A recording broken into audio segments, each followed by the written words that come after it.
poser la mezouza. On est là pour ça. C'est quand même le moment le plus important de l'ouverture du magasin.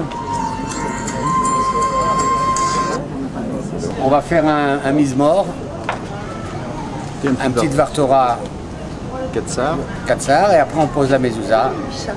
Et on écoute religieusement le Rav Dinovitch. מזמור שחלוקת הבית לדוד ארום ממך, אדוני כי דליתני ולא שימחת אהובי לי, אדוני אלוהי שיבתי אליך ותכבדני, אדוני אליתו מן שאול נפשי ראיתני מיום דיבור. זמרו לאדוני חסידה והודו לזרח קודשו כי רגע באפו חיים ברצונו בערב יוליד בכי ולבוקר רינה. ואני אמרתי בשלום בלמות לעולם אדוני ברצונך העמדת עליך וססתת לפניך הייתי נבהל. לך אדוני אקרא ולאדוני אתחנן והבצע בדורי וגיליתי אל שחת הידך למתרע.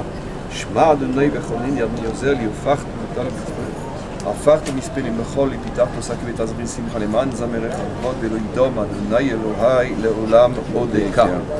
Donc normalement on fait une bracha quand on pose une mezouza, mais comme ici c'est pas un lieu où on vit, c'est un lieu de travail uniquement. Un lieu où on vit, c'est aussi un lieu et surtout où on mange et on dort. Ce n'est pas le cas d'un magasin, donc on pose une mezouza, mais sans bracha. En vérité, c'est quoi la bracha? La bracha, c'est tout simplement un canal, une connexion qui nous permet d'une certaine manière de recevoir des forces, des énergies qui parfois sont plus fortes que les règles et les lois de la nature. Parce que si on était géré uniquement par les lois de la nature, ça fait longtemps qu'il n'y aurait plus de juifs sur terre. Le peuple juif est un peuple qui est d'une certaine manière dépositaire de la bracha. La première chose que Hachem a dit lorsqu'il s'est dévoilé à Abraham, je te donnerai la bracha, veillez bracha. Et pourquoi il était important, dès les premiers instants de cette rencontre entre Hachem et le fondateur d'Israël, d'insister sur la notion de bracha? Parce que la bracha, encore une fois, c'est une connexion qui nous permet d'échapper aux règles, au déterminisme, aux lois de la nature, selon lesquelles tout ce qui commence se termine. Tous les peuples, toutes les civilisations, les plus grandes puissances ont eu leur commencement, ont eu leur apogée, leur déclin, leur disparition. Israël est le seul peuple qui est toujours là, aujourd'hui, plus fort que jamais, plus présent que jamais, parce que nous sommes le peuple de la bracha. Alors, pourquoi c'est très très important aussi de connecter le lieu de travail à la bracha? Parce que, vous savez, ça arrive souvent quand on demande à quelqu'un, alors comment ça va les affaires? Ouais, tu sais, en ce moment, la conjoncture, c'est pas tellement, etc. Non, je ne vais pas dire comme ça, conjoncture ça se dit. Donc voilà. Donc la conjoncture fait qu'un juif ne doit jamais parler de conjoncture. Pourquoi? Parce qu'un juif il est relié de toute manière à quelque chose qui est au-dessus de l'espace, au-dessus du temps, au-dessus de la bourse qui monte et au-dessus de la bourse qui descend. S'il le veut. Parce que s'il le veut, il a cette capacité de réussir lorsque personne ne réussit et de passer au travers lorsque personne ne passe au travers, à condition qu'il soit connecté à la bracha. C'est la raison pour laquelle on met une mezouza et à chaque fois qu'on rentre, à chaque fois qu'on sort, on se rappelle que la réussite sur terre ne dépend pas uniquement des règles et des normes de la nature, mon intelligence, mon savoir-faire, mon travail, mon investissement, ça c'est les forces et les lois de la nature, mais que essentiellement la réussite d'un juif dépend de la volonté d'Hachem et de notre capacité à se connecter à cette volonté.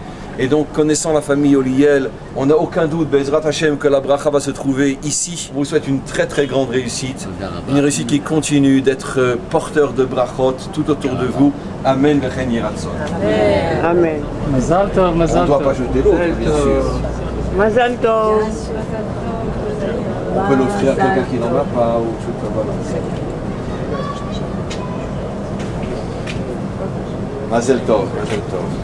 שיבנה בית המקדש במהרה בימינו ותן חלקנו בתורתך שיבנה בית המקדש במהרה בימינו ותן חלקנו בתורתך שיבנה בית המקדש במהרה בימינו ותן חלקנו בתורתך שיבנה בית המקדש במהרה בימינו ותן חלקנו בתורתך יהיה לנו כל בית ישראל יהיה לנו כל ישראל יהיה לנו ישראל